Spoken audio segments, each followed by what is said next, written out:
So, give us an introduction on who you are, Sam. Gosh, what did I say last time? Okay, so basically, good-looking, charming, single, I think, were some of the words you used. Okay, so I'm the community manager for Deceit. I'm the community manager at Automaton Games, and obviously I work on Deceit, right? So I started there about 6 months ago. If anyone has ever sent and received a reply to a message on Twitter, on Facebook, on the forums, on the Steam forums, if someone has replied to your review, if you read an announcement topic, if you read a news preview post, if you saw a cool tweet, any of that stuff was probably me. Anything bad you saw in any of those places, though, that was definitely the other guy who doesn't exist. So just ignore the other guy, right? Because that wasn't me, right? Yeah. So one of my viewers is saying, "Oh, really? Single?" Basically, in addition to that, I also sit on all the kind of design meetings, development meetings, that kind of stuff. Some of it is programmer talk, which shoots straight over my head, and some of it is about how people might feel about cool new stuff we have planned. And I try and kind of argue between the point of necessarily where game designers want to go and where I think users want to go, and feedback that users give, and all. And I kind of try and be in the middle of all of that and yell at everybody, right? Yeah. They're wondering if you're infected right now. They want me to scan you. Definitely. So, how did the developers and you kind of come up with this concept of Deceit? Okay, so Deceit is one of those things where if you ask anyone, they'll kind of give you a different story, right? So, like, I've had people reference John Carpenter's The Thing. I've had people reference Werewolf. I had people reference Mafia. I had people say they played a bit of Town of Salem once. I had people say it just seemed like a cool idea. But I guess the hardline answer, if I go with James, kind of our boss, he definitely seems to have drawn the inspiration from Werewolf. Okay. Which is a really popular kind of old school board game. It's very much kind of like what Mafia is, where you're trying to guess who is your bad guy, and they're obviously trying to murder you all. So it's pretty much Deceit in a nutshell. Right. The idea isn't wholly original, but it's something that hasn't really been done in the same way that we did it in like a 3D space and so on, right? So it turned out we had Chinese users who were really, really excited when the game launched, because it turns out an adaptation of the Werewolf board game is their version of Candy Crush, essentially, right? Like everyone has that installed on their phone. It's important where you are in that game. There's 5 or 6 different versions of it, and all of them sit at the top of their version of the App Store, which we didn't know. So that's why we suddenly had to try and do our best to support China, because we just never really thought China would be that interested, and then suddenly found that out. That makes a lot of sense, actually. There are a lot of Chinese players. So that's where the Chinese players come from. That's that riddle answered for you guys, basically. Yeah. Wow, that actually makes a lot of sense. It just was like, oh, yeah, there's a lot of them. And they love this game. They are good at it, too, you know? Like, they're really good at it. They've already played it, essentially. Right. They have to adapt to doing it in the 3D space, but they already understand the concept, or they should do, right? It's one of those things where it's kind of ambitious to them, because, like I say, no one that we're aware of has done that type of thing in like a 3D space in kind of an action setting. Everyone usually goes with a kind of turn-based, kind of slow-paced option. So it's kind of the first time anyone's done it in sort of an action setting like this. Yeah. Well, that's the thing. Like, it really seems like you guys paired like a first-person shooter with the game Werewolf, which is amazing. You know, I've never ever seen that anywhere else. You know, so I think this is a whole kind of a new game, and I hope to see more of this kind of game come out in the future. Hopefully taking inspiration from what you guys have done here with this game. So we like doing weird stuff. I think that's the one kind of constant around the office, that we just like doing strange things. We kind of mess around and throw things back and forth at each other across the office, whatever. But like, even when we talk about potential kind of upcoming projects or potential future stuff that we might like to do, or like someone is working on something in their free time at home and they want to share with us, it's usually something kind of wacky that doesn't really fit into something hugely established just yet. Oh, that's pretty neat. I like that. How you guys say you just try things and just see what kind of it sticks, you know? It really does seem like this game took some risks, and I mean, it's paid off so far in terms of like the Chinese market especially. But I feel like it's pretty neat. You guys have taken some rather than just go the first person shooter route, you know, like you went and took it a whole new level. And I honestly love this game. Like from the time I first saw the trailer, I was hooked. You know, I was like, I have to play this. I can't wait to trick my friends, you know, and make them hate me. So, what has been the craziest moment you've seen this game so far? So I'm sure as a developer, you see a lot of things happen that you didn't quite envision. Okay, so crazy moments are even when I go back to playtesting really early on. So I hadn't played the game that much. And when I started working at the company, obviously my mission was to kind of play as much Deceit as possible, because I thought, well, one of the kind of complaints I always have when I'm in a game with someone, or I'm trying to relate back to the devs in another game or something, is if they don't understand the game, it's very, very hard to try and talk to them about the game, to make them understand your kind of feelings about the game and so on, right? So I thought, right, I'm going to go and hammer out as many hours of Deceit as possible and then go from there, right? But in playtesting, really early playtesting, I found that people, it's like different sets of opponents will kind of establish this level of how far they're going to mind game themselves in a way. So they'll kind of go with like, they think, okay, he's not doing this thing because he's infected, but maybe he's not doing this thing because he's worried that I'm infected, and he's actually innocent because he's not doing the thing, right? But maybe he wants me to think that, and he's actually so you end up with this depthless, or this never-ending depth, to kind of like internally mind gaming yourself, which in reality led to me not opening a door because someone we thought was infected came in the room at the same time. Someone else not willing to turn around and confirm me getting like, hey, why is that guy in here? Me getting lethaled. Someone else then opening the door, everybody in the playtest, despite having survived the last area, dying, which was pretty damn funny. As one of the kind of first experiences of playing with staff, right? But the actual kind of craziest moment, I think there was weird stuff with like Papa, so there's weird stuff where I hop in a game and like someone I sort of know is in the game and we do something kind of weird and we play off with each other quite well, which is something you don't expect to kind of instantly build that dynamic with someone that you don't actually know. But the craziest moment, I think, was watching Summit play it, because we watched Summit play, and in of itself, you kind of go, wow, Summit's playing. Summit is really famous, and when really famous people play your games, that's pretty cool. And he's enjoying it, so that's even cooler, right? So you have that kind of thing, and everyone's going, hey, did you see Summit's playing this? I'm hopping on my computer, I'm going, oh wow, Summit's playing, right? And then I'm looking at their lobby, and I see this one guy in the lobby, and his name was like Rampage MMA or something like that. And I'm thinking, huh, that guy sounds a lot like Rampage Jackson. There's no way it could be him, though. And sure enough, it was actually Rampage Jackson, who, if anyone doesn't know, he used to be a absolutely incredible MMA fighter. He still fights, actually, but he used to hold so many different titles at the same time. Really, really consistent UFC fighter. Really, really consistent before he joined the UFC. Apparently, he's a cool dude as well. But it turns out he actually streams on Twitch, and he was playing Deceit with them as their 6th player because they just asked randomly for a 6th, and he decided he'd hop in. So I got to see someone I grew up watching fight, in kind of the real world, right? I got to see him suddenly playing Deceit. So it's like you were a fan of him growing up, and now he's a fan of what you do, you know?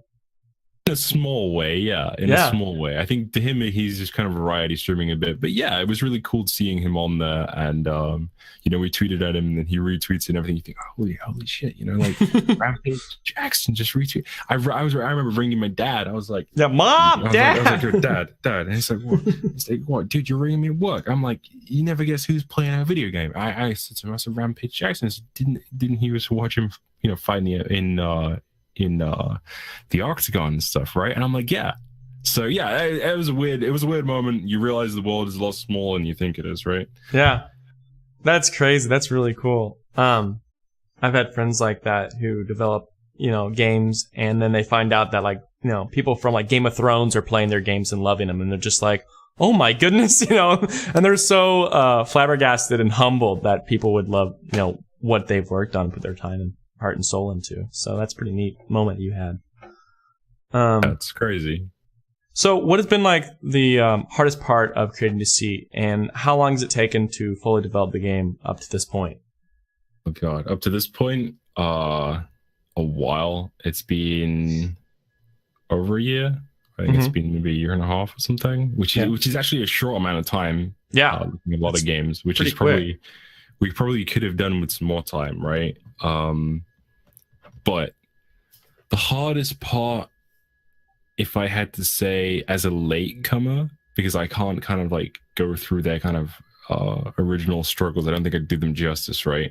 I mean, I've heard stories of them kind of like coding late into the night and realizing they haven't eaten yet and ordering pizza to the office and stuff like that, right? Because we're very much a team in that respect. But I think the hardest part is when you kind of, you're trying to think, how do you approach this or whatever, and you're trying to build something that's really cool, but then at the same time you realize like something is not going to get done in time, or something is not going to work, or something, and like you're constantly trying to weigh in kind of what you want to do with what you can do.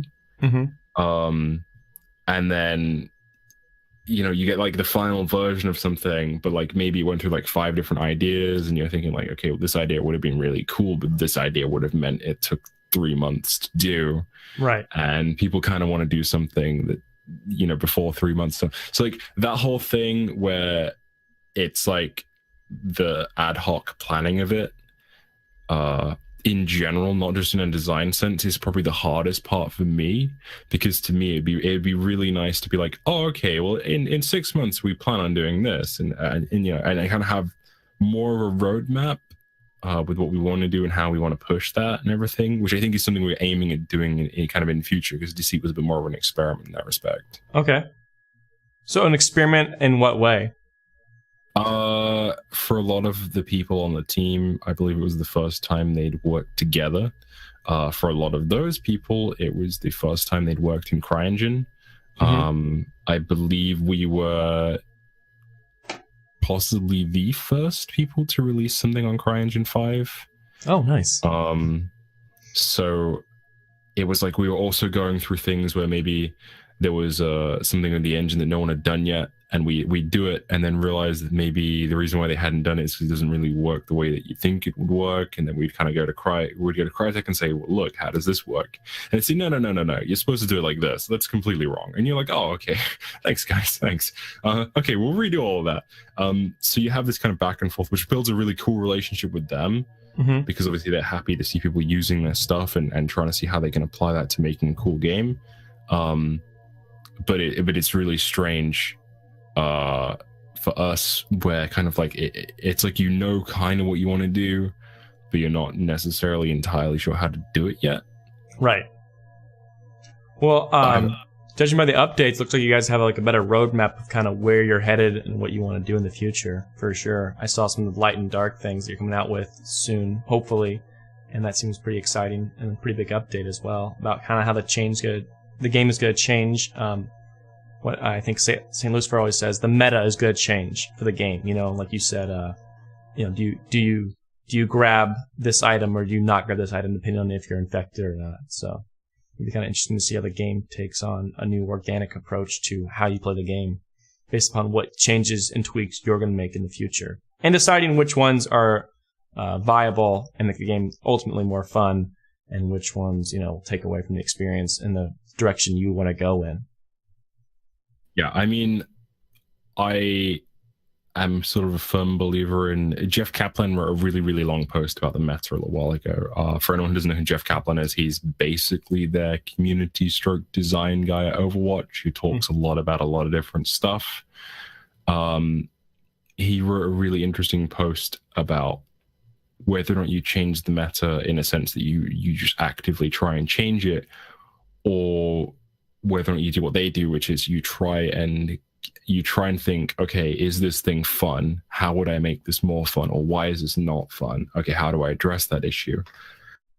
And then from there, you kind of establish something. Once you're happy that things are fun, that's when you start tweaking numbers and go, okay, that works, but this needs to be ever so slightly less damage, or this needs to be ever so slightly less of an engagement range, or this needs to be slightly further, this needs to be slightly faster, and stuff like that. Like that is like kind of the final icing on the cake, but like the main part that we've kind of iterated on and tried to establish is the same as what they say, where they say like, you try and establish, is this fun? Like, how do I make this fun?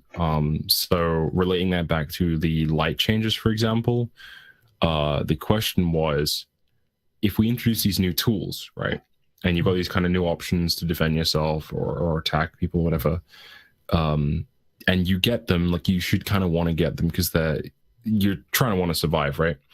But then you decide to use them to essentially camp together or whatever, and you ignore the objective.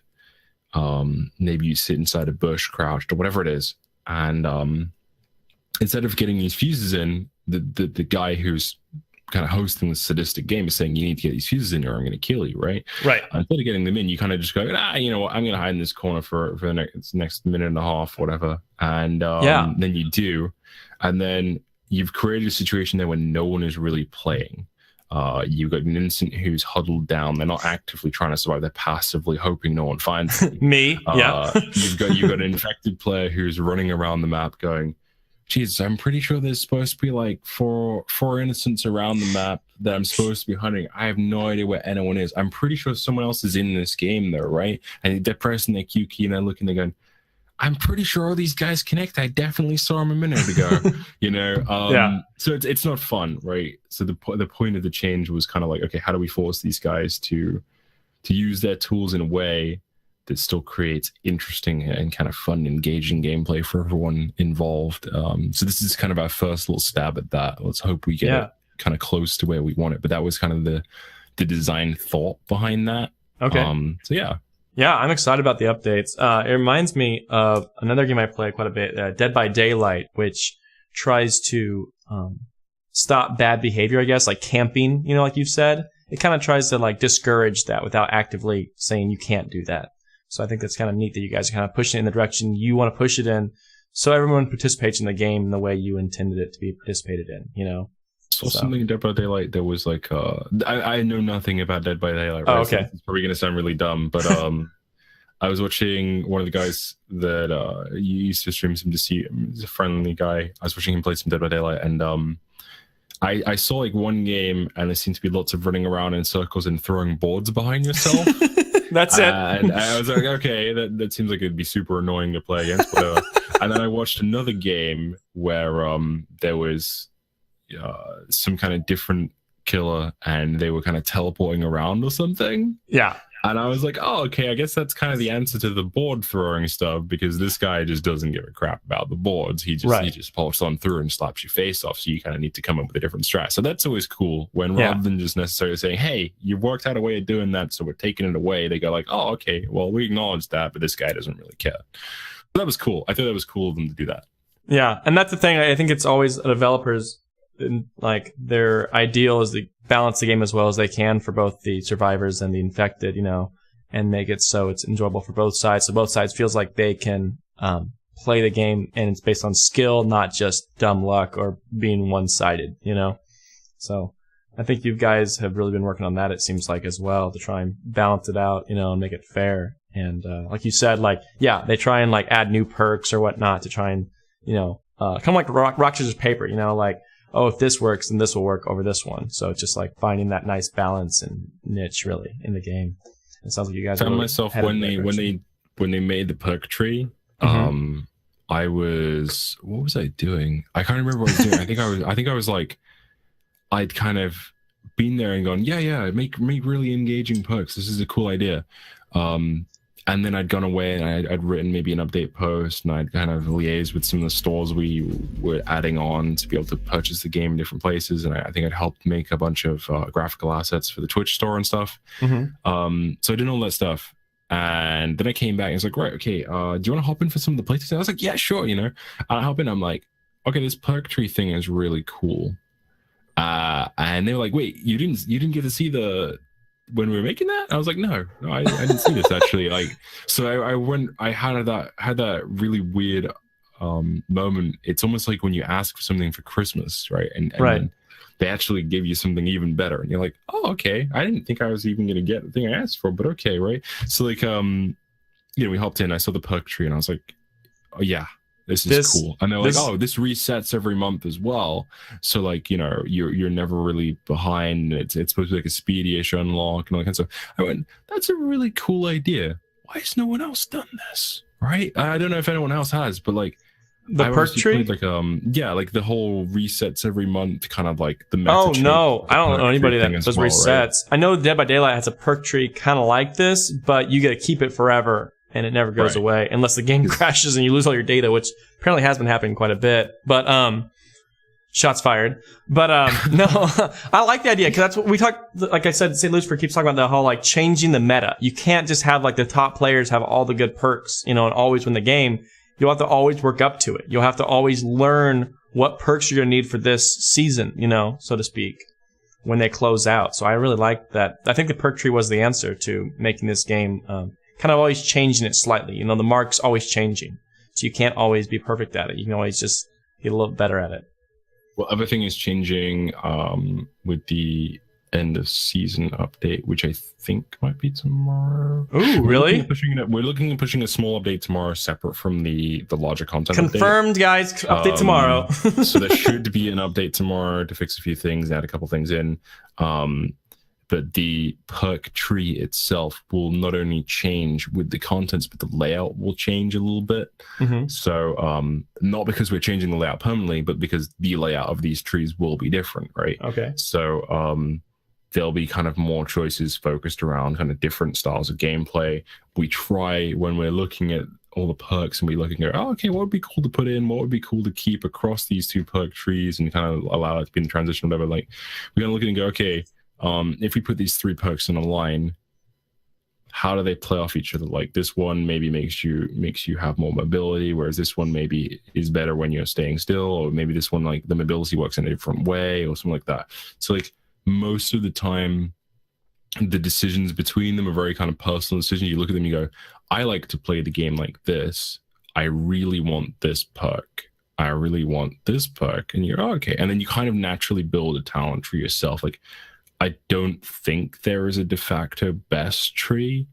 There's some stuff in there that I really, really like because of the way I play. Mm-hmm. But then I'll play with, say, Joel or someone out of our staff team who's also pretty damn good. And I'll find, like, he's like, oh, no, I take this. This is a great infected talent. You don't need that. This one allows you to play much more aggressively. And I kind of look at it and I go like, oh, okay, yeah, I see it work when you do it, but it's not my style, right? And that's cool. That is cool. I like that. Oh, it's neat to hear, like, the developers, like, what they like. I like that you guys also play your own game, like, you made a game that you want to play. I like that. That's key, I think, because, like, the guys out of the design team especially, they probably play the most out of those guys. Jord, me, I think Speed, aka Shivam, I think those guys probably play, like, the most out of our team, which is great because most of the time when we're bouncing ideas around in the design meeting, those are the guys who will be there. So Joel and Ollie are actual kind of on paper game designers, like that's their actual title. But the rest of us usually they're in those meetings and saying, oh, okay, yeah, that's a cool idea, but what happens if this happens? They go, oh no, okay, we thought of that, and this is kind of what happens if the player chooses to do that because this counteracts it or whatever it is, and kind of theorize it and be able to give all the different perspectives of what they maybe have seen in their game that hasn't come up in another person's game, right? And yeah, Lucifer's right in chat. Katie has been on a fair bit too. A lot of the time when she's playing, I'll be sitting behind her kind of watching and kind of just talking trash and being annoying. That's what I try and do too. It's fun. I like that this game creates, like, Man, I guess my blood like boil when I play this game because I get so frustrated if I'm losing or if like someone calls me out wrongfully or even right. You know, you can just like, no, that's not how it is. Like, I'm not gonna like fall for this. And like, you can get your way out of like sticky situations. Like, someone watch you grab a blood bag and you say, "No, he didn't. He did." And then everyone turns on him and he dies, and you're like, "It was me." I love that. I love like how like it builds up all this tension, and the game ends and everyone finds out who's who. You know, and it's like, oh, this big reveal moment. It's perfect for streaming. It feels so good to be able to play like that because like chat's always guessing who's infected, who's not. You know, and it seems like a lot of fun to kind of do that kind of stuff. And in playtests earlier, I sit next to a guy I get on with really, really well, a guy called Adam, who sits. He comes and playtests with us sometimes as well, and he's mainly our video guy. So the really cool trailers you see with the whole Deceit is a game of trust and deception. Yeah, that's like, you know, he does all the shots for that, and he'll tell us, like, stand here, I'm gonna pan the camera past, and when I do this, can you transform, or can you eat this guy? Can you chase this guy? Because we want the shot to look like this. And he'll do all that stuff. And so you play with him, and I'm sat literally right next to him, and he's so good at not looking at another guy's screen. And I'm saying like, "Oh, dude, I heard someone transform. God, we gotta run. I'm coming by here." And I'm like, "Oh, have you got like this? You got that?" And then actually it's me, and I kill him, and he looks over because he just knows, right? And I'm still giving it that on the mic, right? It's like everyone else is like, "Fucking hell, that's like they got Adam, they ran straight past me, man." And then like everyone else in the playtest is just like, "What the fuck is going on?" And Adam's face, he's just looking at me like, "Dude, how could you? How could you?" She's cool. It's pretty cool. sure I've lost friends because of this game. Good, right? How could That's you? That's what happened with Summit in the end, actually. Summit and the Summit guys streamed and played together, and this is what I heard. Okay, so this might be wrong.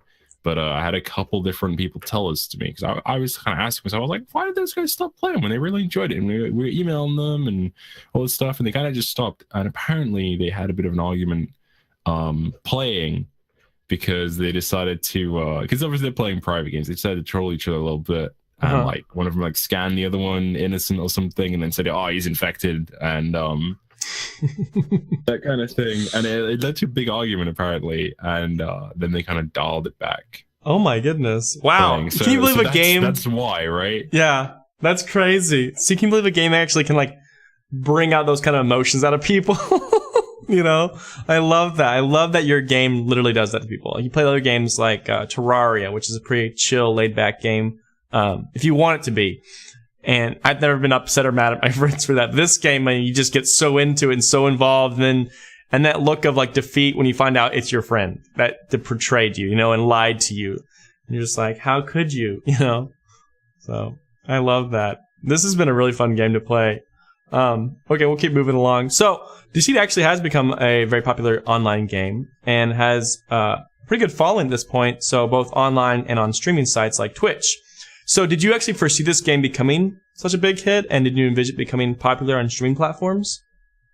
Not really. Like I said, it kind of I had no faith. No, it wasn't like that. It was kind of like this game didn't really have that much marketing, obviously, as it's kind of super obvious, right? Yeah. I wasn't even here to market it when they first made it, right? So like there's shots of them at events where they kind of went there to kind of prove the concept. And I'm not there because I'm not even at the company at that point. It's before me. Mm-hmm. And yeah, it could have had a much better marketing lead in. We could have had all this different stuff. There's so many different things you kind of learn when you make a game. Yeah. Like the Chinese thing, for example. When a Chinese publisher comes to you and says, "Oh, okay, would you like to support this game for like 3 years?" And you're just thinking like, could I do that? Can we spare the staff? Can we hire more people? So you're trying to think about all this stuff that I won't go into too much, but like you don't really see where it's gonna go. I think one of the best things for us was doing it and kind of going through this stage of, oh, okay, we're never gonna do that again, or whenever. I think even stuff like where we were releasing game updates on a Friday, and then something would be wrong with the game update, and then it's you know, it's mid-morning Saturday, and you're like, okay, we fixed it. I think we can go home now, right? So I don't think anyone really foresaw what was going to happen with the game. I think if we did, we would probably have capitalized on it a lot better. Yeah. I think there's a lot of stuff where we sort of know we're not going to necessarily do that again. And there's a lot of stuff where we go like, okay, that worked really, really well.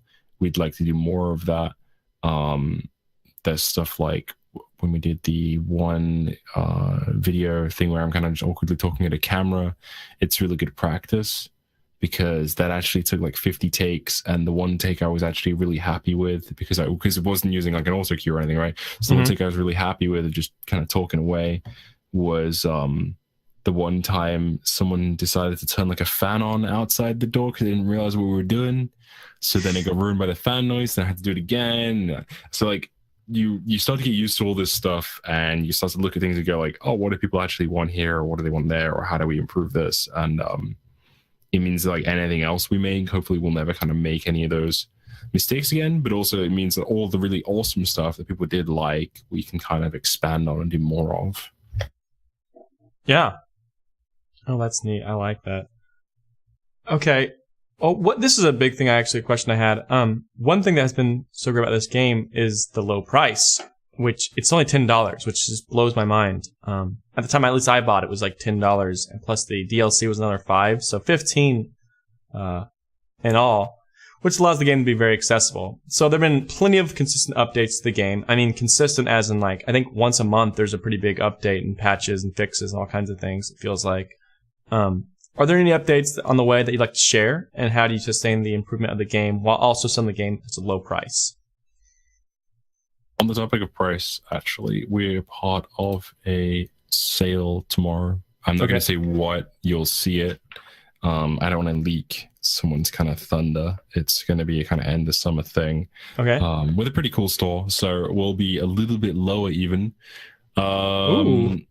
So if there is a time to pick up Deceit, shill, maybe that's the moment, right? No, shill away. No. So, right, yeah, updates and all that kind of stuff. We kind of just, it's like we look at the game, we kind of go, oh, okay, you know, it'd be really cool if we added this, or we play it, and the thing that's been niggling at you for like that entire time, you're like, right, no, this is the month we changed this, we're fixing it. It's not fun. That's never happening again. So we kind of sit there and we go, okay, how do you improve that, right? That's obviously how the purgatory kind of happened, where you realize that maybe everyone was playing a certain character because a certain perk was required rather than necessarily the character they thought was the coolest character or whatever. And so all that stuff kind of just comes out of that, and how do we sort of sustain it or whatever as well. We actually didn't really, I guess, expect to sell as many copies of Deceit as we did. So like we're still kind of miles ahead of how well we thought we'd do. Wow. Making the game was kind of a first game for us to do, and kind of testing all this kind of crazy stuff out. So like we were like, you know, let's continue to support this, let's continue to add bits to it, and let's continue to kind of pull apart the bits that don't work well and all that kind of stuff. So yeah, that's kind of how we continue to support, and how we kind of like continue to add new stuff to it. I would say we probably shouldn't add quite as many design changes, because it's always really hard to give them as much testing as they maybe deserve. Right. With such a small team. So kind of you'll notice the less of those we do, or kind of the more subtle they are, they seem to come out significantly more working, which is hopefully a trend. That's always good. So where was I going with this, right? So yeah, I don't know, but I'm on it. I'm on the train. Let's just keep going. As far as updates that are coming out, it's basically it's the update post I posted about the changes to light and darkness, which are going to make not doing the objectives in the dark much more punishing. There's going to be the flashlight item. There's going to be the overhaul to how light damages terrors. So rather than having light have like a physical component in the damage and kind of treating the camera like a weird shotgun thing, it's actually going to be like light will have like a separate health bar that you won't necessarily see.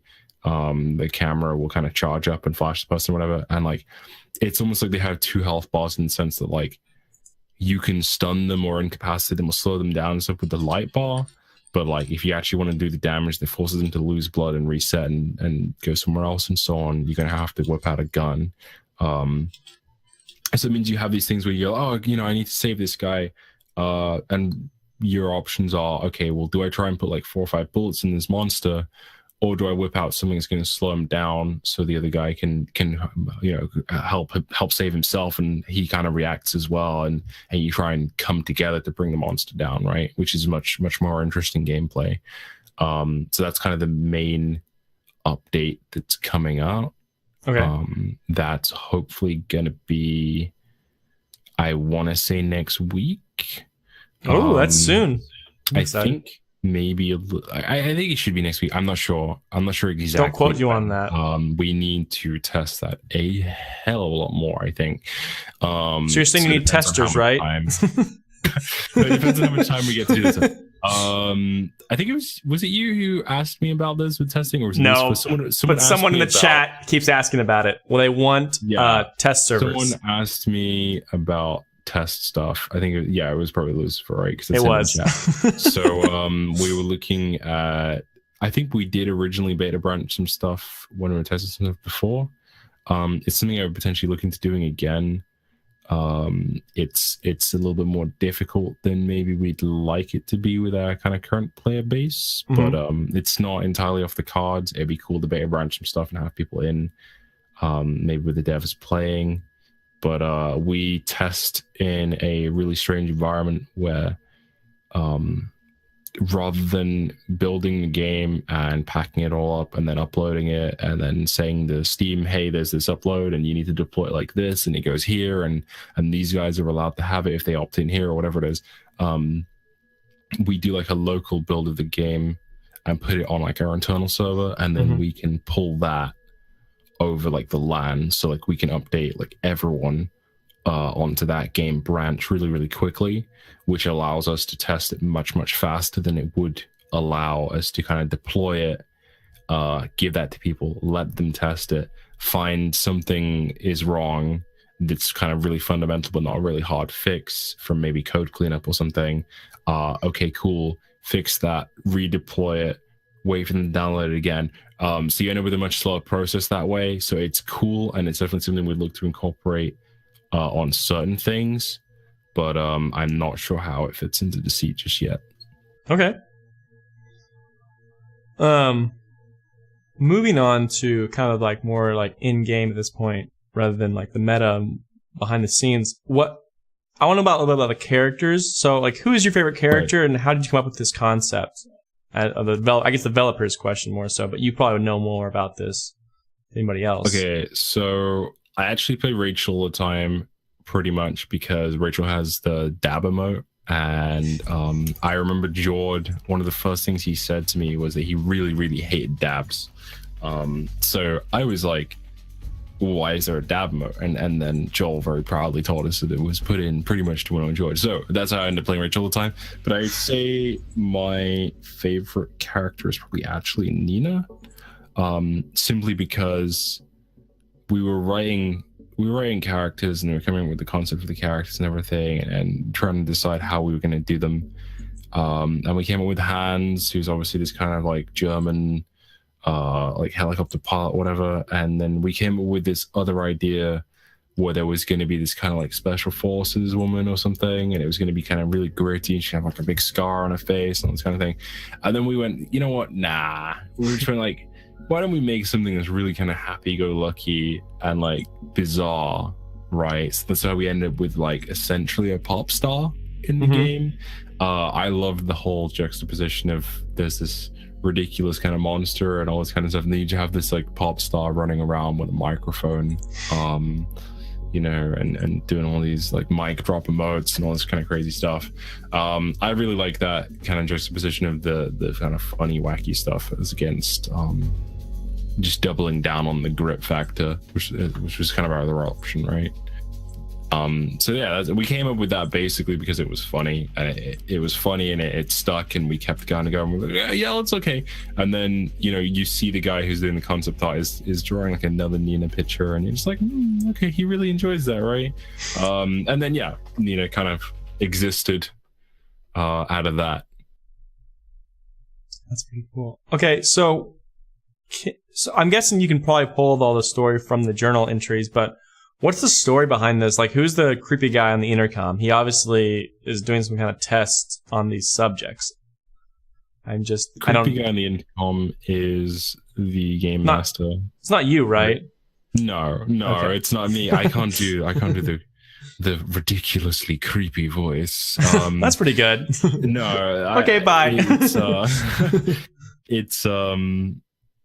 It's the game master. He's kind of the guy setting everything up. I think I used one of the cool images of people kind of putting people into the asylum the other day. He's sort of the brains behind the project, I guess. Mm-hmm. In canon, he's supposed to have been coming up with this bioweapon. He was selling it. I think it was like kind of Chinese gangsters, which is funny because we picked that out before we kind of knew anything about the game potentially being popular in China. Yeah. But there you go. And then that's how Chang went in there, because Chang kind of failed and got caught by Lisa and Alex. And there's this kind of whole story around the characters of why each one is there, and how they kind of got plucked out of their lives after exposing or inadvertently exposing or being caught up in the game master's kind of sadistic dealings, where they know a little bit too much. So that's why they've been put in there to suffer, basically, right? But he's this kind of crazy mad scientist-esque figure, and there's a bit more to his story and stuff that kind of comes through in the diaries. Okay, so if I read all the diaries, then I'll kind of piece together the story a little better, you're saying. Essentially, it's kind of like you'll get story from multiple different perspectives, and when you kind of piece that together, you get kind of an overall picture, right? That's cool. Now, was this all put in place before the game was launched, or was this kind of pieced together after the fact? As far as I know, most of it was in place before. The stuff for the Arctic map was new and after the fact, and written to fit in and kind of elaborate a little bit more, mm-hmm. And give like another perspective on things and scale and kind of like to justify that map's kind of existence, why they were there, what they were doing, what they were experimenting, etc. So it's a scale that we kind of built out from, but there is somewhere in my infinite Google documents of things that are shared with me and things that I share and so on, there is a lot of stuff written about like character backstory or justification for places, notes on style, notes on inspiration, notes on how we wanted different things to feel, all that kind of stuff. A lot of it was kind of planned out, which I think really shows through in the Asylum, because I think the Asylum is probably my favorite map, in the sense that it feels very authentic to kind of the feel of the game. Not that the other ones don't, but it's probably the best one to portray that kind of mixture of strange claustrophobia with the sort of need to kind of push through and escape, right? Mm-hmm. So, with the success of Deceit, I imagine there are future projects on the horizon. What games are you possibly thinking of doing in the future? You said this was a kind of an experiment, a test, and it did really well. Would it be something akin to Deceit, or would it be something completely different? This kind of links to what I said off stream. So I said I there was something, I didn't really go into it that much, but okay. Since you kind of directly asked, Tell me your secrets. There is something else we're working on. Ooh, okay. It's more like we're building a team. We're building a bigger team, because obviously like 20 people in a studio is probably not the best way to work on multiple games. So rather than kind of just ditching everything, we're building this bigger team, and we've got kind of like a lot more experience has come in over the last few months. So we've got guys who've worked on rather successful games to mix in with our staff of people who this is like their first game and so on. and we're working on a very large scale project as our kind of next thing, our next really ambitious thing. Okay. And how do I hint at this? They're saying PUBG Deceit. So Players Unknown Battlegrounds Deceit. That's their guess. If you can get maybe Players Unknown can comment on that, right? But no, I think the thing is, people want to experience things of a much larger scale. Mm-hmm. And if we pull off what we're trying to pull off, it would be the first game to get that scale working correctly in a modern sense. In a sense that, like, the question of how do you put, however many people it is in the same place, and how do you make all those players play together, and so how do you make all that work and so on, is something we've answered, basically, right? Like, we have a solution for that already. So whereas a lot of games, even if they're supposed to be huge scale stuff, you only actually maybe see like 10 or 20 players, something like that. We don't need to do that at all. Right. So yeah, it's all I'll say is it's a very grand scale thing. Mm-hmm. It's going to be very interesting if we can pull it off. One of the things I've actually been working on is helping writing a lot of the kind of narrative stuff around that. Oh, cool. So that's what I said I'd probably be going back to doing a lot of in the morning tomorrow. But beyond that, I can't say anything. Okay. Basically, that's already encroaching on too much. I'll leave it there, I don't want you to lose your job. Do you know we're going to get an update about this, that we actually could learn more about this? Or at this point, there's no, announcement, I guess? Or like future planned time when you're going to announce it?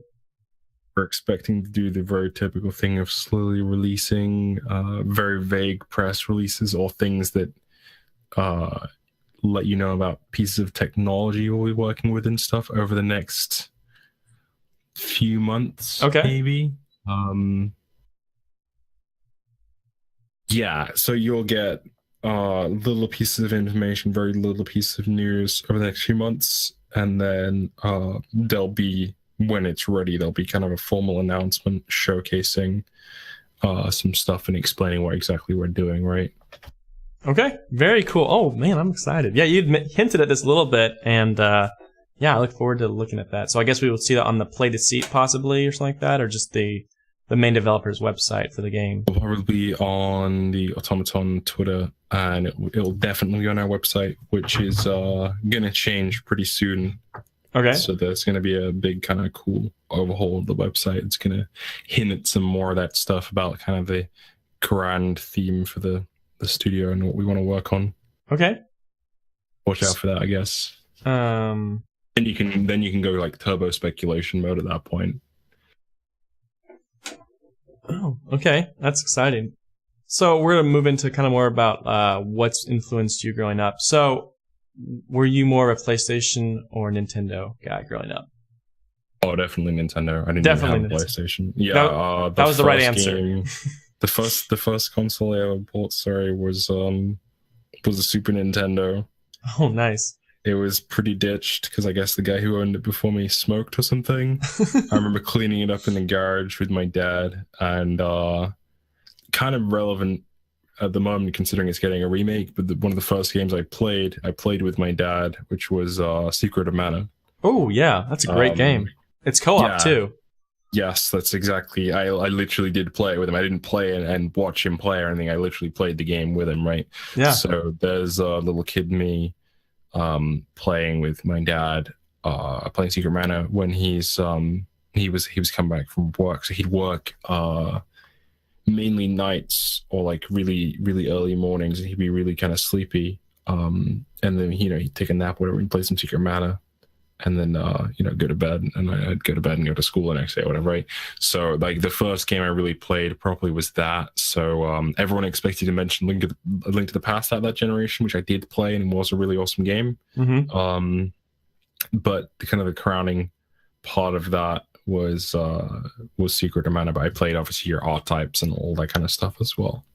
Now, did any of these games that you played growing up, any of your favorites, influence Deceit at all, would you say? God, I don't think that really, really old stuff did. Because like the guy in chat's mentioned, Chrono Trigger was awesome. I actually did play through that again recently. But it doesn't really lend that well to Deceit stuff. When I play Deceit, when we talked about like inventory system, or when we talked about like how do we want certain mechanics to work, or like what feedback do you think people should get if they're being shot, if they're shooting someone, etc. We looked at stuff like more recent FPS. So we looked at, for example, COD 4. It was a really, really good game called G4. We looked at, for example, Halo. We look at that kind of stuff and we go, okay, how does this apply? Does this apply? What do we like about it? What parts of the gameplay do you like? So even if you don't implement necessarily the same system, we try and look and say like, okay, why was the combat in this game fun? What made it smooth? You know, what made it kind of like enjoyable for people to do? And how do we actually hit that? Right, like how do we hit that, or how are we currently falling short of that, or what are we doing that's maybe even better than what they're doing in some rare cases, right?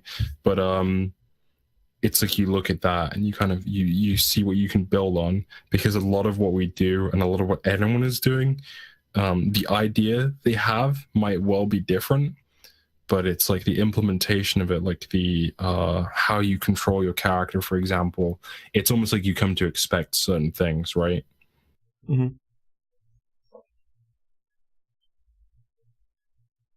So, online gaming and streaming platforms like Twitch have quickly become married to one another as streaming sites have become more popular, which I feel like influence how games are now being made. What have been some side effects of this evolution in gaming, and what have you seen? Has it become mostly positive, or just an annoying cascade of 6-year-old trolls? Okay, so it's a little bit of a strange mix of things. There's the people who, I guess, grew up watching the other person when they played GoldenEye for some reason, rather than watching their own screen, which I don't particularly like. I used to watch a relatively famous streamer when he played StarCraft, and when he got kind of stream sniped, or when someone would abuse that, sort of abuse, kind of ruin the game.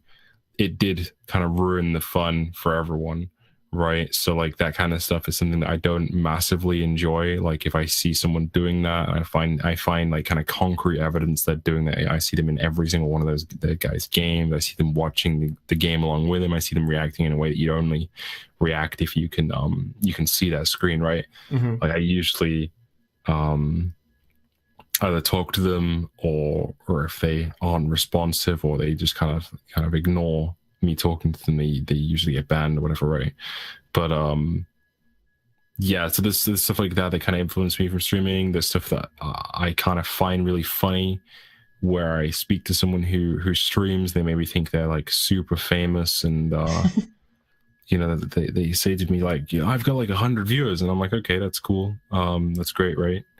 And I kind of just go, okay, cool, you should be thankful for your 100 viewers, because that means 100 people are spending their free time thinking that you are the best piece of entertainment for them, which is really, really awesome and kind of really humbling, right? But at the same time, my reaction to everyone is exactly the same, no matter how many zeros are on your viewers or something, or anything like that. It's kind of like, okay, well, here's the rules, and you can follow them, or you can go somewhere else, right? Or you can do whatever. And that's kind of the environment I was always in. Anytime we looked at potentially abusing a bug in World of Warcraft, no matter how famous we were, and especially if you were doing it on a stream, right? The discussion was always, if we get banned, how long do you think we'll get banned for? So, and that's a game where people are competing people at the time were competing very, very seriously. So, there was a lot at stakes. You're talking sponsorships, you're talking, for some of these people, if you didn't finish high enough, they would need to go and find a job, or otherwise they might not eat. So for them, it's a very, very real concern. If they get banned from World of Warcraft in that situation, it's really bad, right?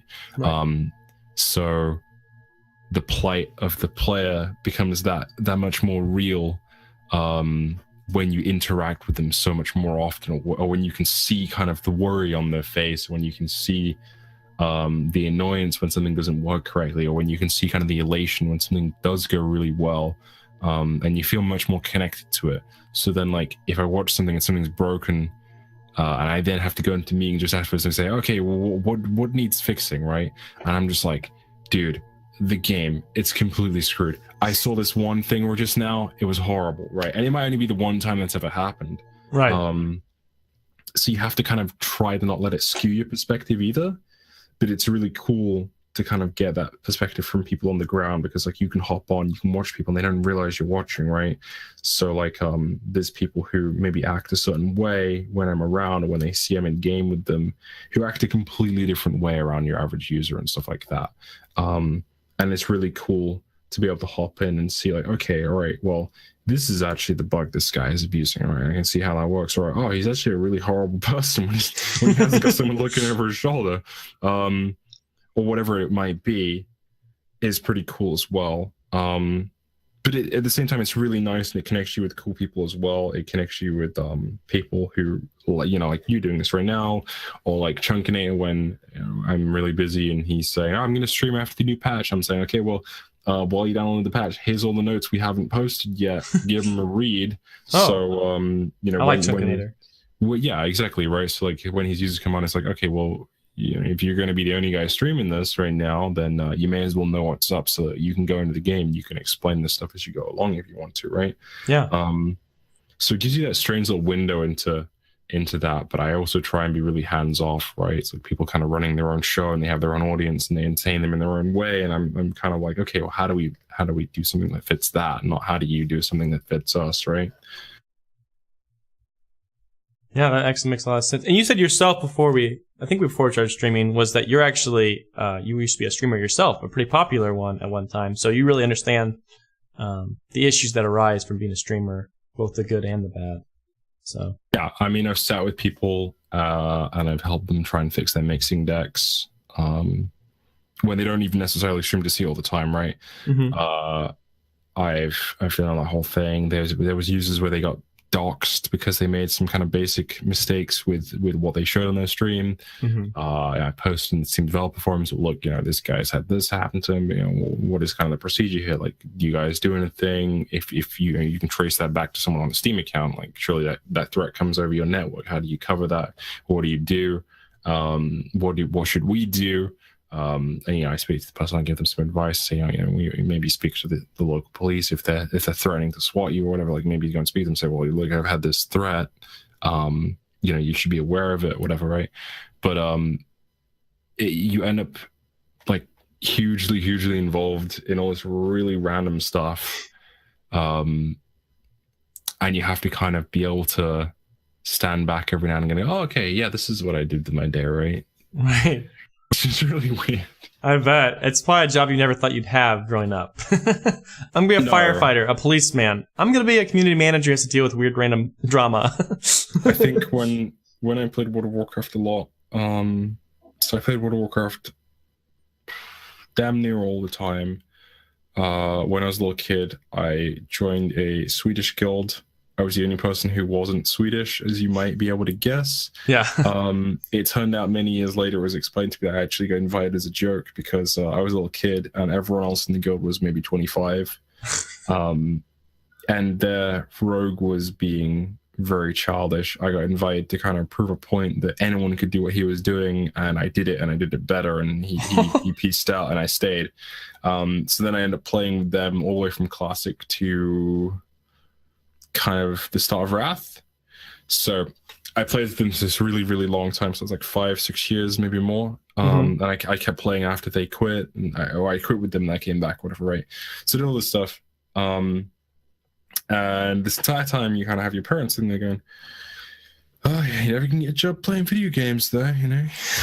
Yeah. And you're like, oh yeah, okay, that's cool. So you never get a job. And then when I got to, what was it, Cataclysm, I got this contract given to me, or I had this guy email me, you know, and saying like, oh, you know, I've been trying to get hold of you. I got hold of you on Skype. Cool. Yeah, here's a thing I was trying to forward to you, right? So here is a Curse Network contract and we'd really love if you could stream World of Warcraft for us. And we'll post that stream on MMO Champion as well, and all this kind of stuff. I was like, okay, this is pretty cool, you know, like, something like, and I'm looking at this, I'm like, okay, how much money do I make from this? Okay, I can advertise, I get like 50% of that. Cool, I get to do this, I get to do that, and it's like all this kind of thing. So then you're on this team that you're used to seeing like League of Legends players on or whatever.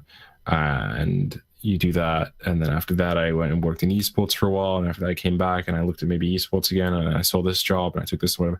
So like you go from being like, you're never gonna get a job playing video games to yeah, that's pretty cool, that job you have playing video games, right? Oh man. So you don't really expect it, right? But it kind of all falls into place. You look back and you go, of course that makes sense. But in reality, it's very, very lucky. I'm very fortunate in that respect. Yeah, you kind of have a dream job. A lot of people want that. Some days not so much, right? But it happens to everyone, right? So actually, leading with that, there was recently some drama involving a band. Can you elaborate a little bit on that? Yeah, it was a case of betting on someone's good nature that apparently didn't quite exist in the way I thought it would, right? I think that's a nice way of putting it.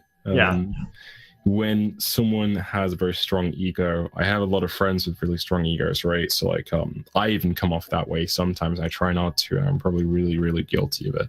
But I have guys who I'm friends with, and they're constantly at the top peg, they're constantly like, right, I'm really good at this, I'm really, really good.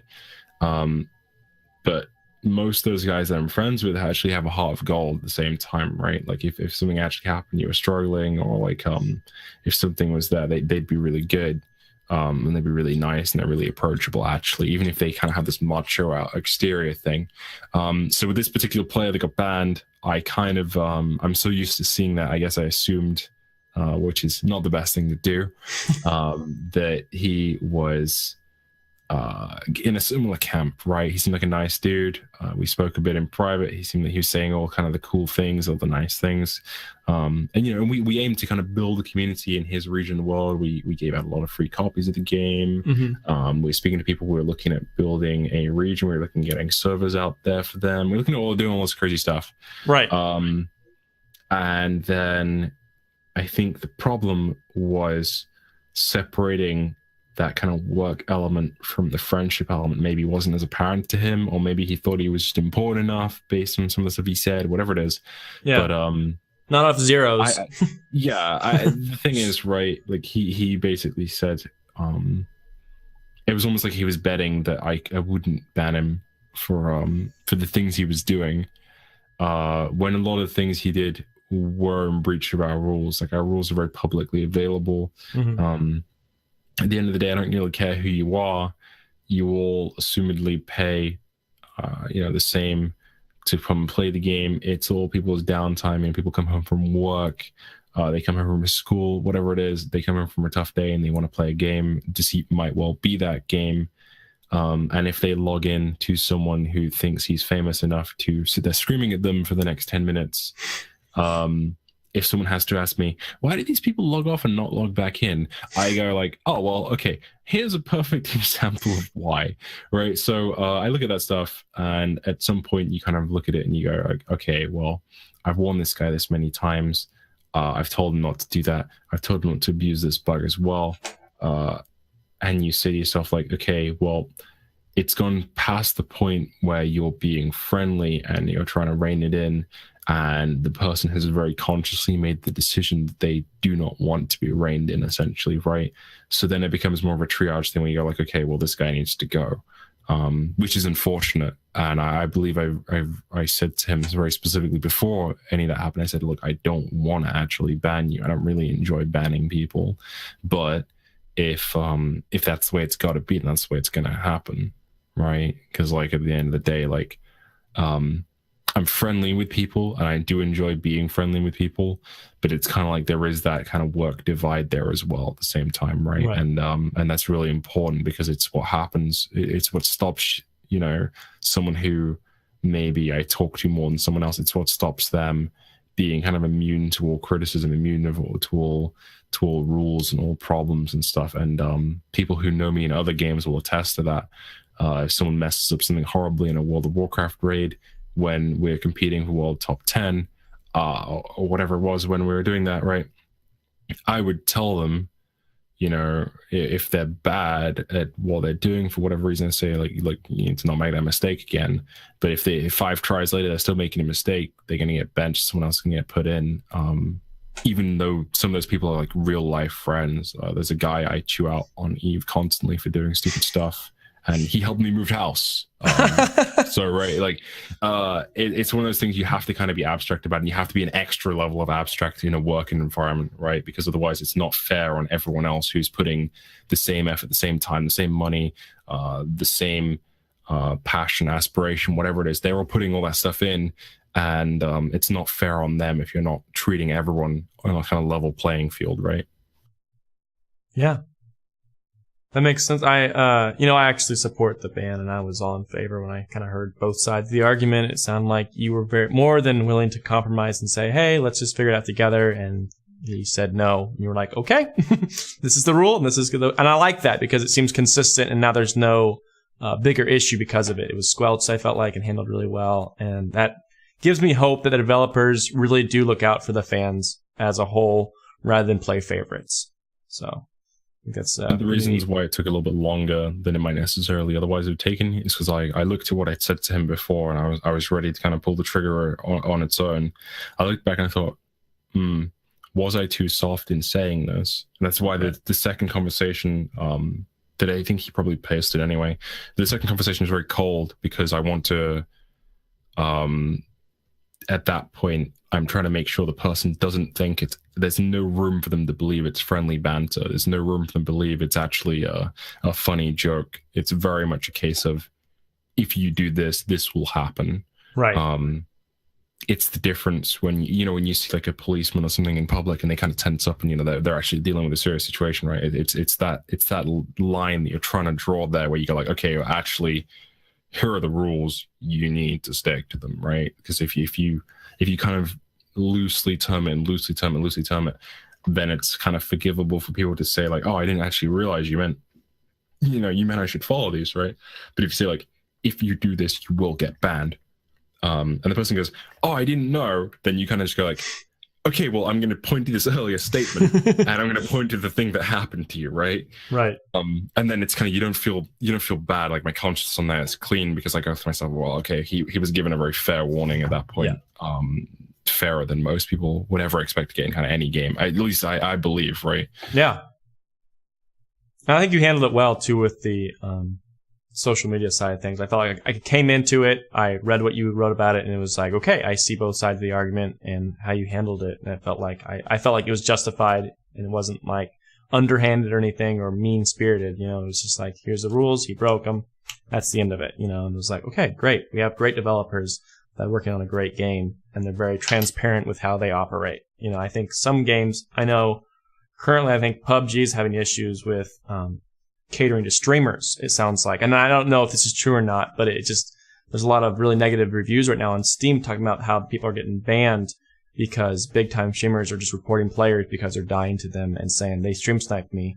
And it's like, you know what? It might not have, but it's not fair to just point that out and get banned for that because, someone with a bunch of zeros behind their name said so. So it seems like you guys are a little more transparent with your audience and how you go about doing things. And I really appreciate that. So as it's really a player, difficult to do the stream sniping bans. Yeah. Oh yeah. I got asked actually internally about that. There was like one really high profile one where there was like a news post and everything. Mm-hmm. I think it was the first really big one where someone's like, oh, I didn't do anything. Again, people were posting like clips of VODs and all this kind of stuff. First thing, whenever anyone starts clipping things or editing things into pictures rather than posting full logs of something, to me, there is a very immediate red flag there. Okay. A lot of the time, something is different in a context, whether it's a joke that is funny that maybe one person doesn't find funny, and they edit just the part where it's not funny. And they take out the 30 seconds that leads into the joke that it's relating to, right? Or whether it's the action of someone that is kind of like them snapping to something that previously happened, right? Where on its own it seems like this really kind of horrible thing, but actually when you look at the previous 30 seconds or a minute, something, people keep poking, pushing them, and then that's them going, okay, enough's enough, really, right? So a lot of the time, whenever you see anyone cutting things or changing things like that, they're trying to paint a certain picture rather than or they're trying to reinforce their point and paint a certain picture rather than lay out everything and assume that you'll come to the same conclusion, right? Which I think is weird and wrong in something where you want kind of a just decision. So there's that. But anyway, on the topic of the PUBG ban, I thought it was really cool that they did actually go and do something like that, even though it is likely to make a lot of people really mad. But it was also really weird to see them not actually have a huge way of backing it up, but to also try and back it up. My stance is basically like, I can back up any decision I make with the tools I have available. And to be honest, I could have many, many more tools available to me. And that's something I requested for future games and everything. But at the same time, people ask me like, oh, give me the recording. I want to know what I want to know this. I want to know that. I just say like, no. This is like, that's the end of the discussion, like, because at the end of the day, right, like,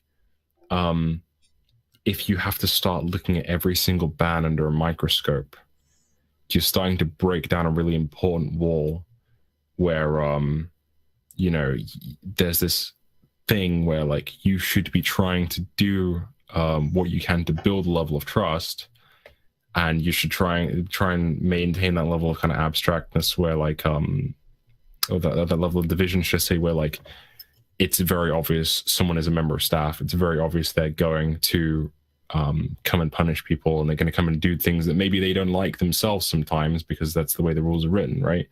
And that's really important. Whereas if you start releasing bits of information for every single person, but then actually you go, okay, well, this last piece of information I can't release because it's actually something that ties into him in a personal way or something like that. So then you paint an incomplete picture, or every single band deserves the same kind of microscopic investigation, right? And then you go down this rabbit hole, and it's not really fair, because then the one guy who got banned before that, who didn't get like an investigation, who didn't get kind of the court of public opinion to say, oh, look, he didn't do anything wrong, he's still banned, right? Because no one asked about him, which isn't fair to him, right? So like, yes, you collect a lot of information because if it comes down to it and you have to show it, it's there. But it's better to kind of like to maintain that divide. I don't think anyone's ever been banned in let me think, like say League of Legends is reasonably transparent and you get your own chat log and that's it. Which is information you already had available to you, right? Like there's no personal identifiable information in that game that you get given that factors into the logs in a public way or anything. Whereas the person banning you can probably see what you did in the last 50, 100 games and see if there's a pattern, see what do you normally like, or see what do you send in your private messages, and see whatever, right? So like they have a much bigger picture of you than you necessarily realize, but at the same time, they have no intention of giving it to you. There's a few rare exceptions where someone gives like an odd comment where you say like, well, actually in the last 50 games you did this, but for the most part, that division has always existed between devs in games. And it's for a good reason, I think. Yeah. Okay. So we're winding down here. We're almost done. I have a bunch of good questions from the chat, but I'll go ahead and finish up with these few questions here, and then we'll move on to those questions. You still have time? Sure, I'm good. I'll try and be less elaborate with these ones. Oh, no. More elaborate, the better. Honestly, I love listening to all this. Like, this is, like I said, one of my favorite games to stream right now, and as much information as I can pull from a developer and a community manager and someone who really works behind the scenes, the better, like what kind of chance am I going to get to do this again? So, what do you see the future of Deceit like going? Like what's planned in the next year, 2 years? Where are you guys headed with Deceit? Okay, so with Deceit, it's kind of it's obviously a really, really good party game. I think that's where it shines. The best moments are inevitably the ones where people are playing with friends. But that said, people have also kind of made friends through this game, which I think is really cool. It's really awesome that there's still kind of the capability to do that. I would like us to kind of round it out as a solid party game. To do that, I think it needs to have a better degree of usability and stuff. I think. Wait, do you want to shout out the guy who just subbed to you? He's one of my good friends. Okay, that's cool. That's cool. I just thought that, right? He's not important. Pro Young, he's an old friend from high school. So that's cool. So like, it needs to get to, as much as possible, a position where if you say to your friend, "Hey, dude, we got like 20 minutes before we got to be at this place. Do you want to play a quick round of Deceit?" And you go like, "What the hell is Deceit?" And you install it, and you're okay, right? I got this game, right? Right, okay, what does the camera do? What does this do, right? Like, how does this gun work, right? Like, all this stuff needs to be kind of as intuitive as it can reasonably be. I see.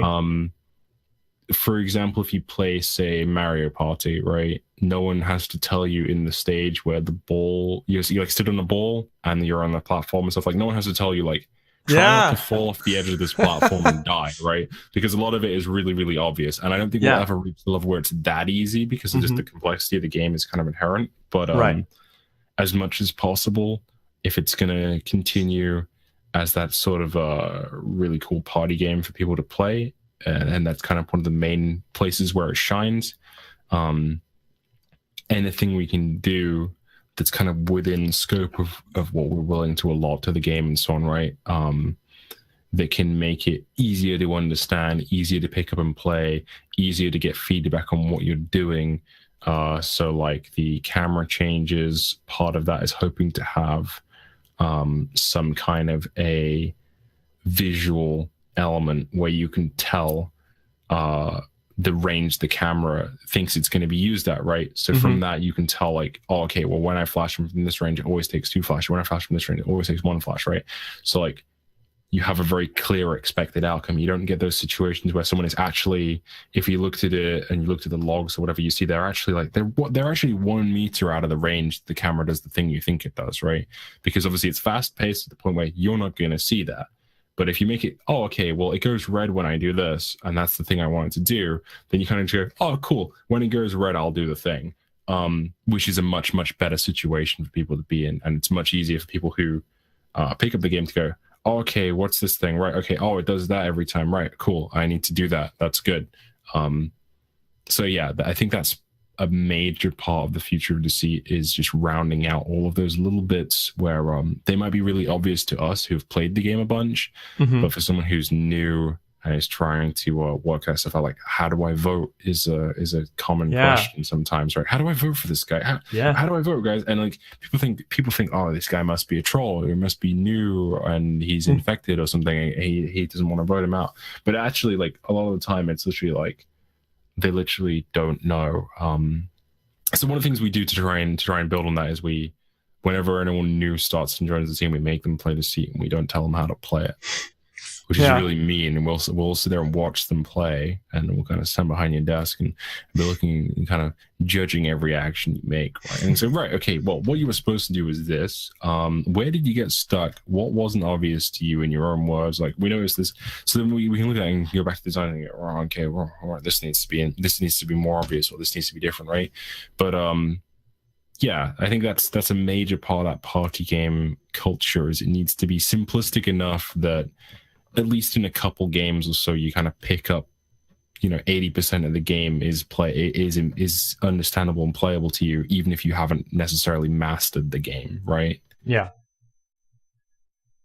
No, I get you. That seems like some pretty neat updates coming around. So it makes it more, like you said, accessible to a lot of people that come in for the first time. Like I know Valve does a good job with Left 4 Dead. They have like little like markers that say, hey, get away from the spitter goo, or do this, or help your teammate, and that kind of stuff. And it keeps reminding you until you learn it, and then it goes away permanently.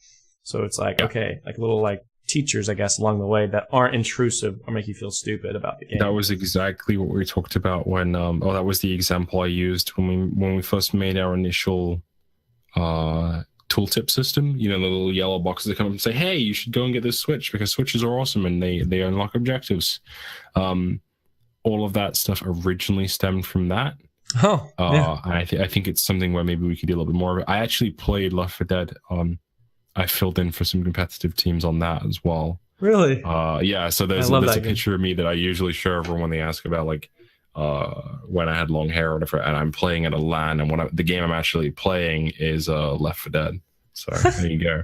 That's awesome. So yeah, I played like a ton of this stuff. So yeah, I suppose I probably should have mentioned that when we said about the influences, but that's definitely kind of an influence where that is starting to show through a little bit and should hopefully show through a little bit more soon. Great. That's great. Okay, so we're going to do the fan questions, then I'll have 2 more questions for you, and we'll be done. So, okay. This was kind of a long one, but hopefully it makes sense. So, this comes from, his name is Mainape, and then he has a bunch of numbers in the end. He said, ranked matches makes the game more interesting and gives people more of a reason to try and win, and less trolling. I liked playing ranked and trying to level up, but haven't been able to play almost any ranked game since the big July update. Is there any thought, at least until the player base gets a little bigger, that ranked and casual will be removed, and it's just one mode where you can gain rank and level up? That way people can actually find a game to gain rank, ELO, but people who don't care about rank can still play casually. And the second part of that question was, and also, are we going to see any new maps in the future?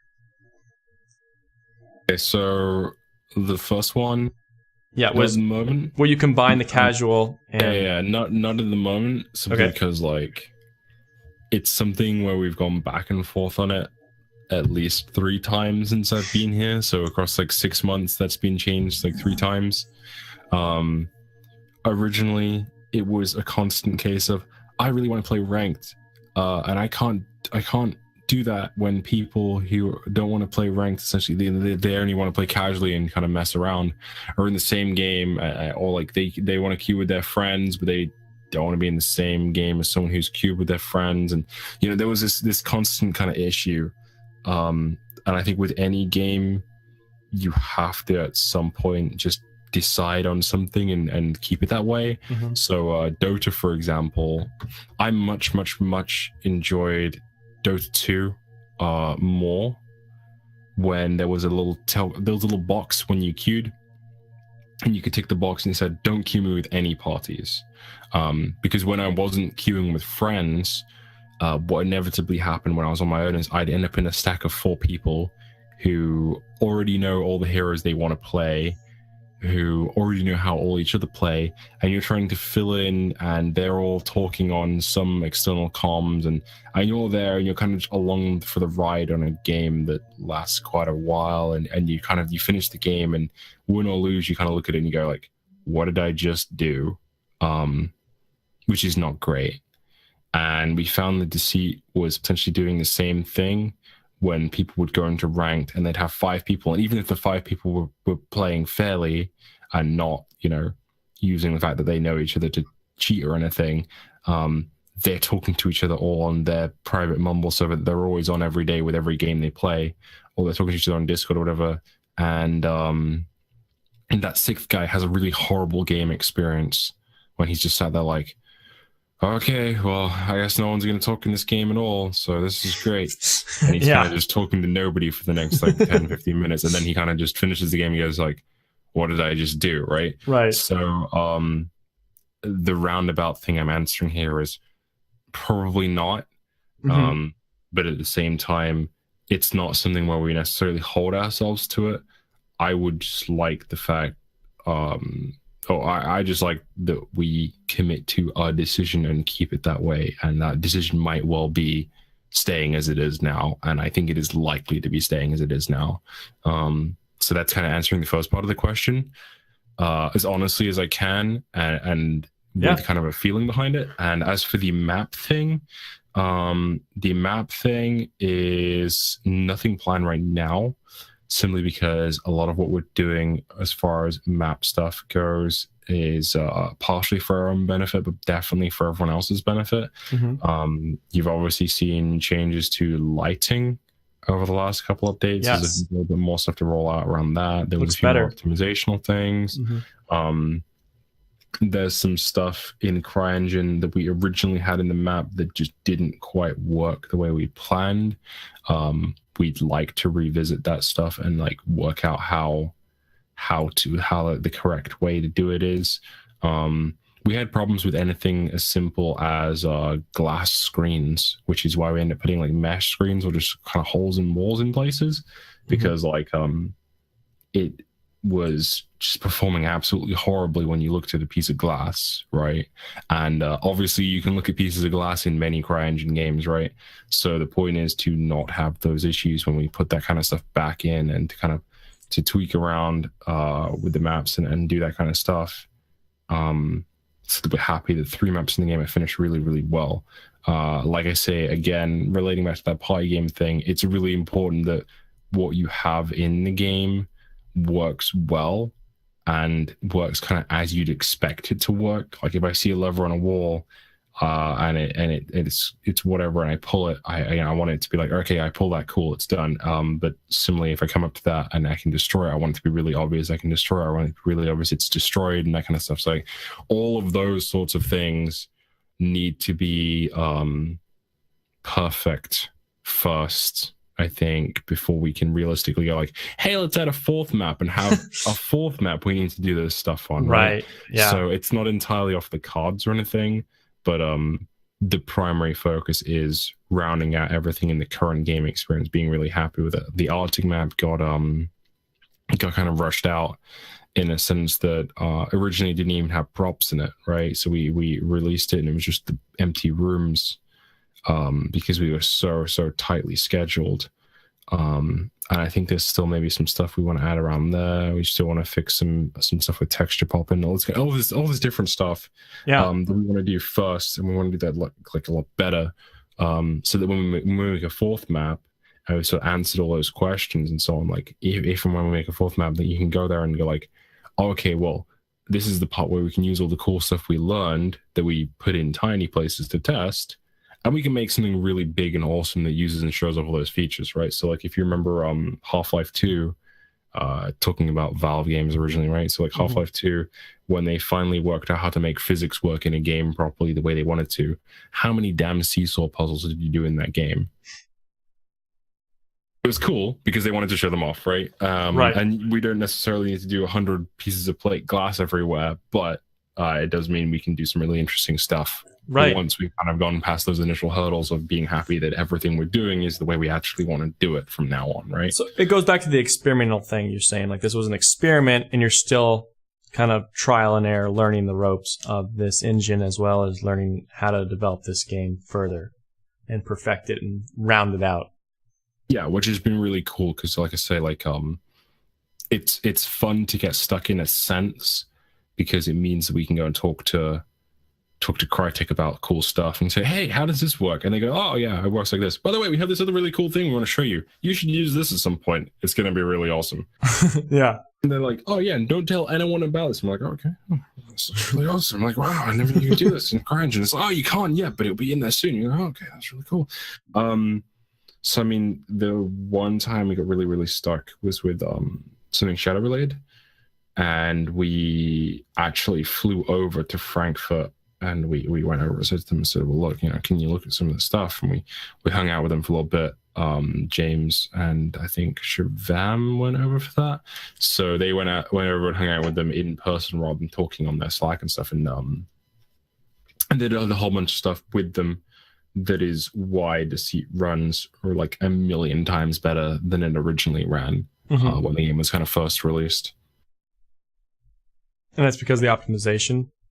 Yeah, and they helped out a lot with kind of answering the questions. It's just like we knew what we wanted to do. We weren't necessarily sure entirely how to do certain things. Not everything, but just a couple of things here and there that the pretty big things. It was like, okay, well, how would you approach this? And I believe they laughed at that point and said like, oh, that's really funny because the guys who made Prey had the same exact issue. Right. What you do is you do this, and you go like, oh, okay, right, okay, and you feel slightly less stupid when you realize like a reasonably big and veteran team kind of comes across the same sort of stuff. So that's cool. That's a cool small world moment as well, actually. Yeah. That's really neat. I'm trying to get one of my the guy who just subbed to try and buy the game right now. Let's try and pressure. Let's try and pressure him to. No, he's trying to play Destiny 2 though. But I'm telling him, take a break, play some Deceit. You know, get off of the Destiny grind. When it comes out, I don't know if I'm buying that game. Destiny? I have enough hours in my day, right? But yeah, it's a cool.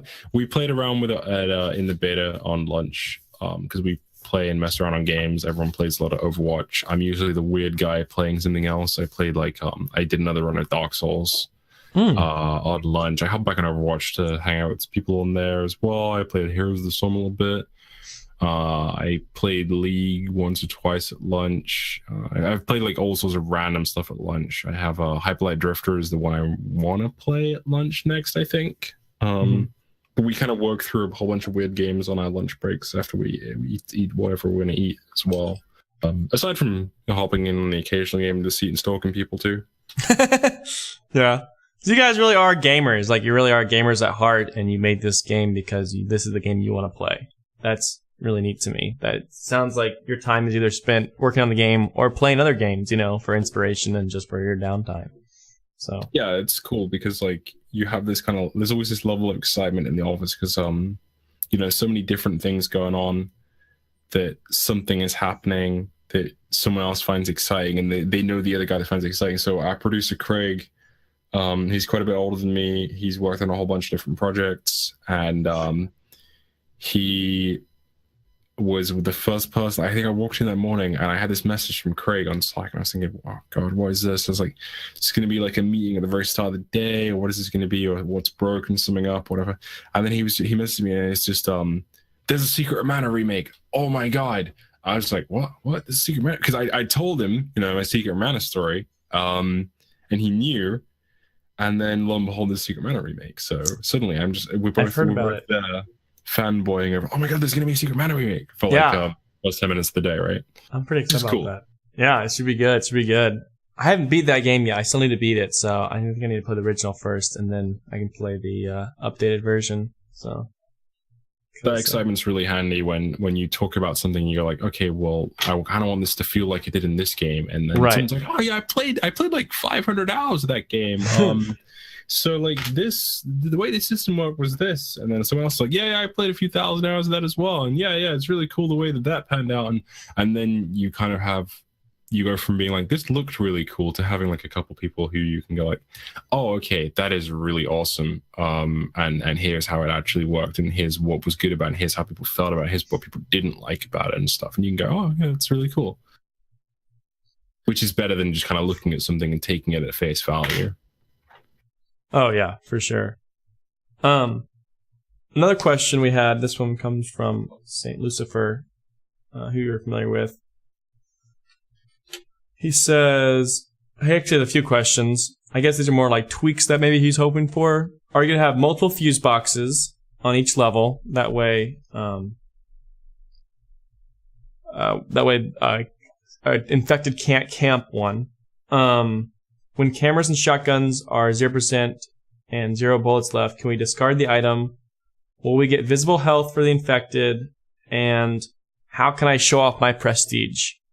So I know in Dead by Daylight, when you prestige, you get bloody clothes. So something like that. That'll let people say, oh, I know this person prestige, they're not this level 2, Right. That was a lot of questions. If you forgot any of them. From the top, right. So from the top. Fuse boxes, multiple. The fuse boxes, basically, there already is a kind of multiple of them, if I'm remembering correctly. Okay, yeah. So we can already spawn in multiple places. It'd be a case of writing something to potentially allow people to do that.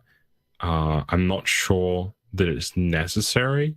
The gameplay we kind of wanted was where you maybe have to secure your tools and kind of work together to push people away from the fuse box. So like the gameplay we wanted wasn't necessarily to stop the infected camping on there, but that might be the kind of natural next step if we find that's the de facto thing that everyone does, and that kind of ruins the fun. That might be something we do to counter it. I mean, we found when we had the single door opening thing once upon a time, we found like everyone just crowded around the one door, and that sucked. So then it kind of ruined it. So that's why we changed to 3 doors. So it's one of those things where it's difficult to say right now, but that is definitely a possibility depending on what happens with people when they're actually kind of given the game to play it. And it's going to be more apparent when we start messing around with play tests, and you know, it's going to be one of those things where like I'm potentially gonna, especially if I get like Joel as my partner in a game, so you have like another really solid infected player, where, you know, we can try and play around the fuse box and see, okay, what actually happens when we do this? You know, what is the experience like for the other players? What do they get to do? What is their response? How do they try and respond? How does that punish them, etc.? And we can answer those questions to a degree. And then it's like a case where I can answer that and go, oh yeah, we're going to introduce multiple fuse boxes. But right now I couldn't tell you because I don't honestly know. I don't think it's fair to kind of assume, right? So that's that. So at this point, you're not sure. It sounds like these are just some things we're going to look into, right? But you know, we'll put a pin in it for now and say maybe. So yeah, and these are more like probably more suggestions than they are questions. Just like, hey, you know, this might need attention at some point. So, but it does seem like you guys really do take a lot of the fan suggestions to heart and not just say, oh, no, we're doing our own thing. It's like, well, why do you say that? You know, let's hear it. You know, you actually take the time to listen and not just, you know, disregard whatever they said. And I really appreciate that as a player and fan of your game. I mean, sometimes it might be that we end up doing our own thing anyway, but it's usually like a case of we go through the kind of the discussion and we go through everything and we go like, okay, well, this is still the best option for whatever reason, right? Rather than necessarily being like, no, there's no discussion to have in the first place. We'll have the discussion and then still arrive at maybe the same point, rather than you know, not having the discussion and just adamantly proceeding and missing out on potential kind of improvement, right? Right. So the next question was the camera and shotgun thing, right? So, yeah, can we discard them once they're empty? When they reach 0% or no bullets, can we discard them? I'm pretty sure there is a bug ticket in for our team at the moment to make that happen, because I think that's supposed to happen already. So I think I'm pretty sure that's something we're aware of. I definitely remember seeing something about the shotgun and wanting to discard that when it's empty. So it's something that's on our radar, I believe. Because it does lead to that kind of frantic thing where you can be swapping around, you pick up an item, you might accidentally put an item over one of your items that actually has ammo or uses left in it, which is not really ideal or intended gameplay. So yeah, it's something we're definitely looking at doing. And as for the visible health or light buff, in fact, that was the next question, right? Mm-hmm. These are all on Discord too. You can see them in the general. Oh, okay. I don't have to just kind of. Oh, right. Let me just. Right. Oh yeah. Okay. Yeah, I see them. Yep. Cool. So, can we get visible health or light bar for the infected? So we potentially could add the health bar. I'm not sure if we want the light bar to be as obvious. I'm not sure on that one. It's going to be one of those things where we see how it plays out, I think, as well, because it should be something where you kind of feel it happening to you. You know, you feel yourself get slower, with the exception of stuff like the trap, where the trap is a very apparent kind of big burst of it, whatever. You're going to see it being a gradual build-up. So what might be the best method for that? It might be, for example, the terroluminescence mechanic, where it glows. You can actually see that in the first person as well. So you can see the way your claws are in front of you. You can see the kind of veins glowing on your hands. It's like a visual feedback of your health. Yeah, so it might be something where we can tweak that and tune that so it's more apparent to you where you're at through that. Yeah. Or it might be something where we do just go, okay, the best way of doing this is putting a bar on the screen, have a bar on the screen. So it's something where we're definitely looking to give you some degree of feedback where you understand kind of where you are at with it. So like you know, oh, okay, can I push this little patch of light and kill this guy, or do I have to back off here? So yeah, it's something we're looking at. I'm not sure how it's going to be implemented just yet, but if there's a way of doing it where we don't just put more bars on your screen, then that's nice. Mm-hmm. But kind of a cleaner has UI. To be a good way of doing it. Yeah, for sure. Right. Yeah. So the last question from Lucifer, was the prestige, about showing off prestige. Yeah. So prestige is something where we're potentially looking at showing off more through icons, banners, that kind of thing. Mm-hmm. But it would potentially be nice to have some unique cosmetic elements as well. That's definitely something I can look into. It's something that hasn't been mentioned at all before, to my knowledge. Yeah. So I'm not sure when it would be, if it would be, etc. But it's something I can definitely mention it. Give me a nudge tomorrow, even. Oh yeah, for sure. If he wants to, he can always DM me or whatever, and I can poke the designers and say, hey, what do you think of this? So yeah, it's definitely something I can talk to them about for sure. Great. I guess this is the last question from our chat. Is did developers ever think of putting themselves in the game as a joke? We're in the game. Just in general. Not me personally. Did you ever get into the game? Are you Alex? Is that you? No. We're not the characters, right? We're if you pay attention in the asylum, there's like some photographs and stuff like that are Easter eggs of the staff, right? I wondered about that. Are you in there? Yeah, like the nurses. I'm not in there because I'm obviously one of the newer members of staff, right? So like the original people who were there when they made that map. It's like the nurses and stuff like that are actually like the environment teams guys are all kind of photoshopped their faces onto like nurse uniforms and that kind of thing. And these asylums, like accountants and so on, like actually they were all basically just staff pictures for most every one of those, where like it's really obvious. It's like intentionally kind of like semi-poorly photoshopped and so on. It's just a little in joke. They got made as like a joke, and then we kind of just put them in the map because it'd be funny, you know. So yeah, a lot of the team are already in the game in that sense, and it's something where in future titles and something like that, it's definitely something we look to continue the little Easter eggs here and there for the people who maybe have met us at a convention or something. They know, and they kind of look at it and go, hang on a second, I know that face. It's just a nice little touch, and it doesn't affect the game in a way that ruins it for someone who doesn't necessarily know or anything, you know?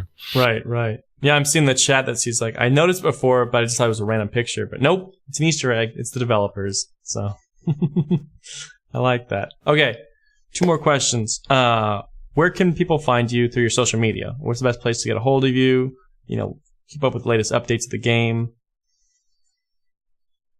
Right. So for the sort of YouTube end demo type spiel, you can follow us on Facebook at Play Deceit, on Twitter at Play Deceit, on Twitch TV /Play Deceit, on YouTube. I'm pretty sure we're also Play Deceit. It's definitely the channel that all the demos and the trailers and stuff are on. If not,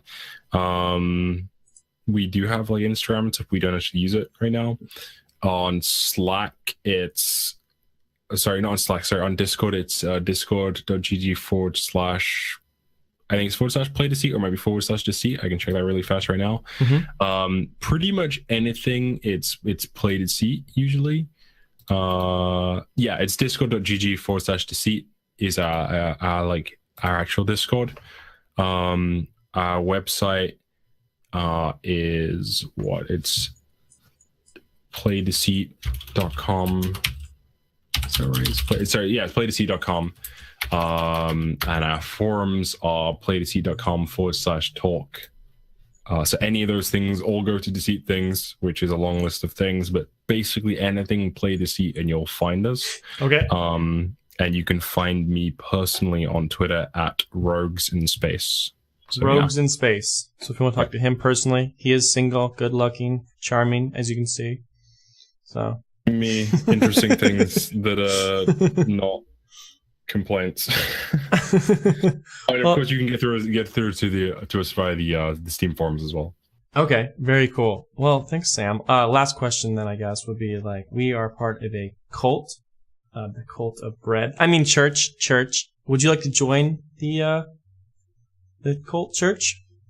Church of Bread? Of Yes. course. Why not, right? Great. Okay. Well, you're the latest member, so welcome. Of course, everyone in the chat should be welcoming you here shortly. But Sam, I really appreciate your time. This has been great. This has been a lot of fun learning about Deceit. I learned so much about it and the development, and what a neat adventure you guys have been on. And I hope to see you guys continue to improve and get better along the way. And I just want to say once again, thanks everyone for coming out tonight. And yeah, thank you.